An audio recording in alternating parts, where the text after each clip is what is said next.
It's exactly 8:43 a.m. Welcome back to News and Views on Salam Media. And I must say that I'm a bit nervous to unpack with Rebecca Davis from the Daily Maverick regarding the shutdown yesterday. It's a question I've been posing for a long time here on Salam Media. Um, and my stance on the issue around Daily Maverick shut down yesterday for 24 hours is regarding, well, I'm thinking social media, but I also know there are many other factors that's impacting on the plight of journalism and journalists becoming possibly redundant. I don't know. Is that too harsh a word to be using? Rebecca Davis, you are a Daily Maverick journalist. You are here to talk to us about the shutdown that happened yesterday. And we need to understand why we are, as journalists and newsroom media outlets, in dire straits. Very good morning to you. Welcome to the program. Thank you so much, Julie. So, as you and I know, because we are in this industry, things are very bad. But Yep. my experience, and I don't know if you find this too, is that outside of the industry, a lot of people don't realize, I think, just how precarious the situation is. And that is why we took the fairly extreme step of shutting down Daily Maverick yesterday, just for one day, in order to try and make this point to the public. I find that people are shocked when I tell them, for instance, that in media, 70% of the workforce has been lost over the last decade. Those jobs have just vanished. I mean, it's hard, I think, to think of another industry which has been as decimated over such a short period of time. And the reason for that, we all know, is down to what you're saying about social media, about the tech giants, right?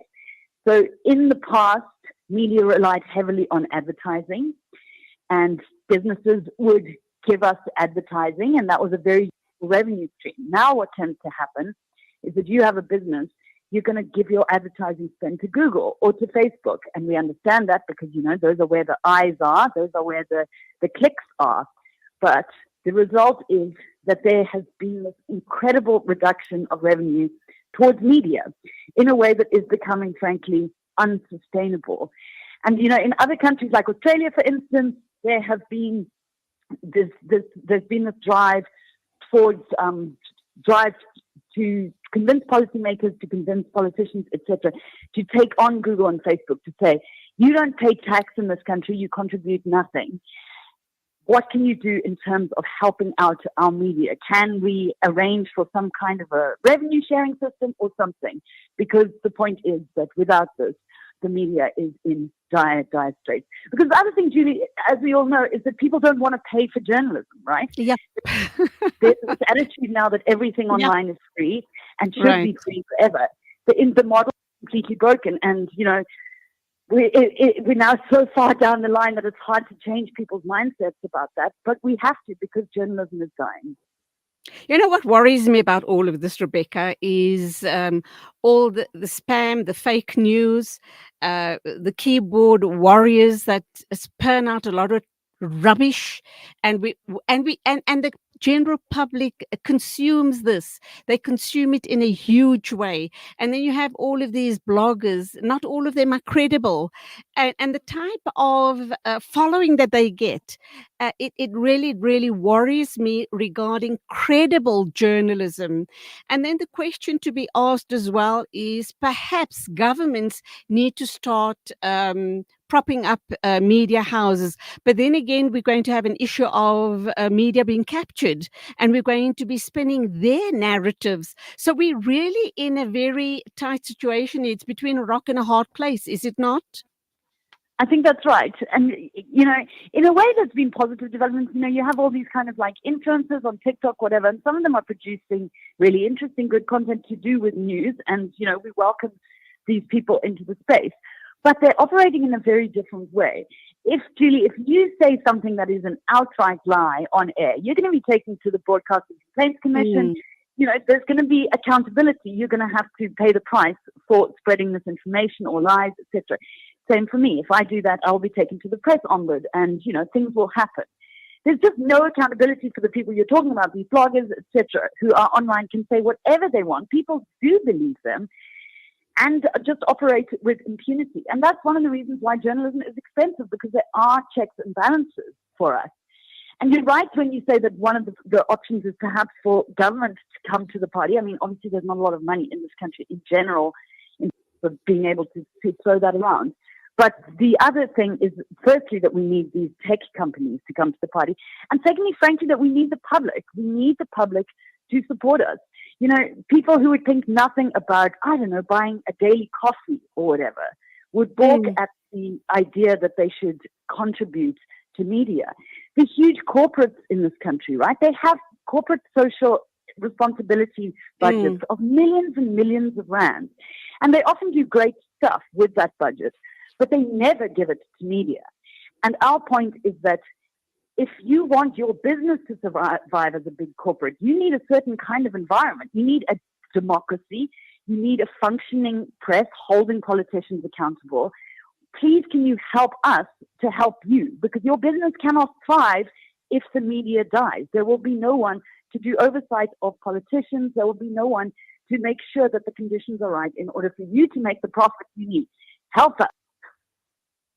Absolutely, Beverly. And pardon, Rebecca. And obviously, the issue around these bloggers and vloggers and whatever it is that they call themselves, and have these mass followers.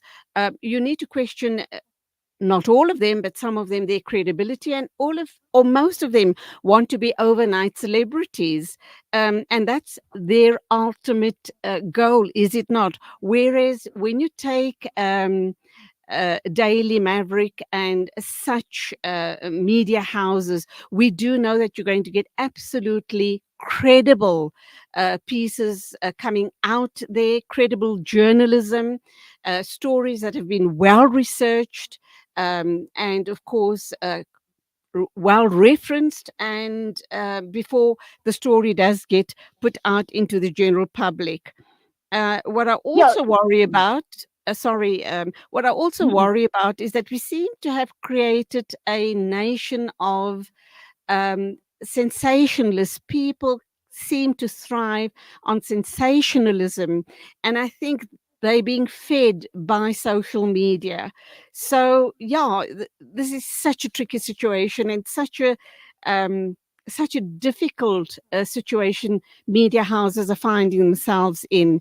Having said that as well, talk to us also about the shutdown, the pros and cons, and what sort of impact was felt by not only the media house yourselves, but by the general public.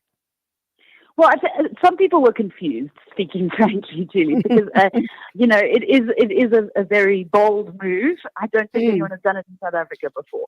So there was a level of confusion about it. Some people thought that we were shutting down forever.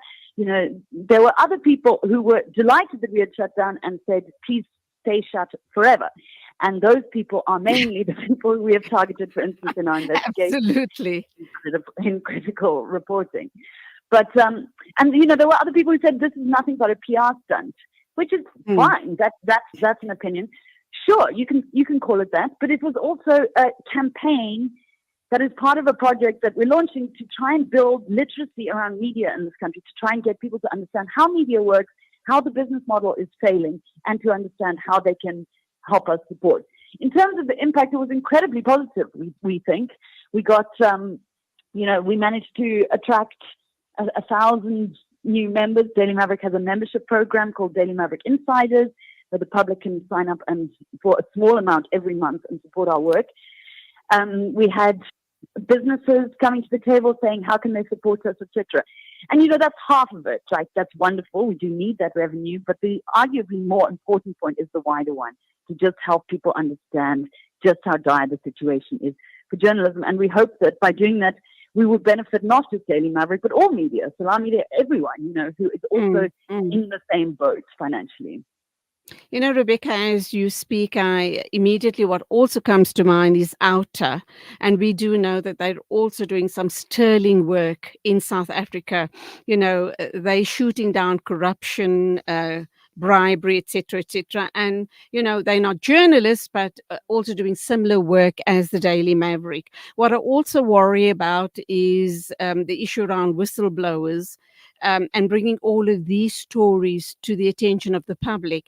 And I'm wondering, with all of the amazing journalism that has come out of, all the stories that has come out from the Daily Maverick, have we sensitized our public, the South Africans, enough? Do they truly understand where we're at regarding state capture, regarding media capture, regarding corrupt politicians, regarding all social issues which are impacting negatively on you, I, and the rest of South Africa?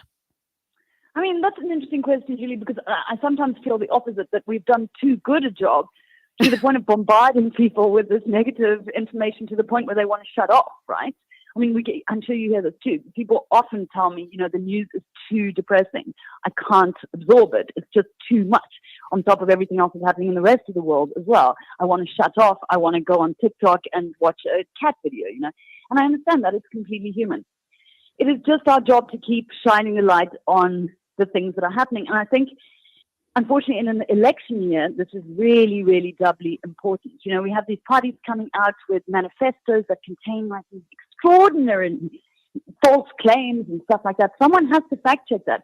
If not, we're going to have people going to the ballot box with completely false information. There's loads of myths circulating about like what would happen if you voted a certain party into power, voted a certain party out of power.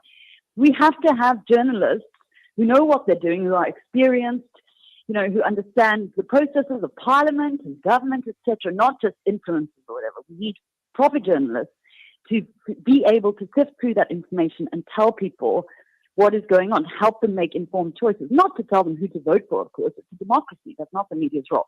But it is the media's role to say, okay, that's not actually true. That probably won't happen, and so forth. And without that, I think democracy will be in real trouble. What about the recent reports over the past few months? We've heard about journalists at other media houses, journalists being accused of being captured. Your thoughts on that issue? It's a tough one because obviously it's not a claim that one should take lightly. An independent press is incredibly important. I do find that there's a certain amount of conspiracy theorizing around journalism in this country in particular. There's a lot of claims that individual journalists have particular political agendas or media houses, etc. I mean, I don't know about you, but I can just say from the perspective of this individual journalist, we're just too busy to have political agendas. We're just reporting on the news as it happens. It's very difficult often to, even take a step back and look at the wider picture, let alone be formulating some elaborate agenda. If there are journalists in this country who are, literally taking money in order to put forward certain positions, well, that's abhorrent and repugnant. I would be surprised if it is very at the moment.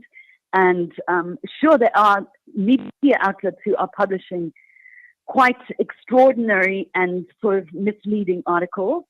But I think the public is also not stupid.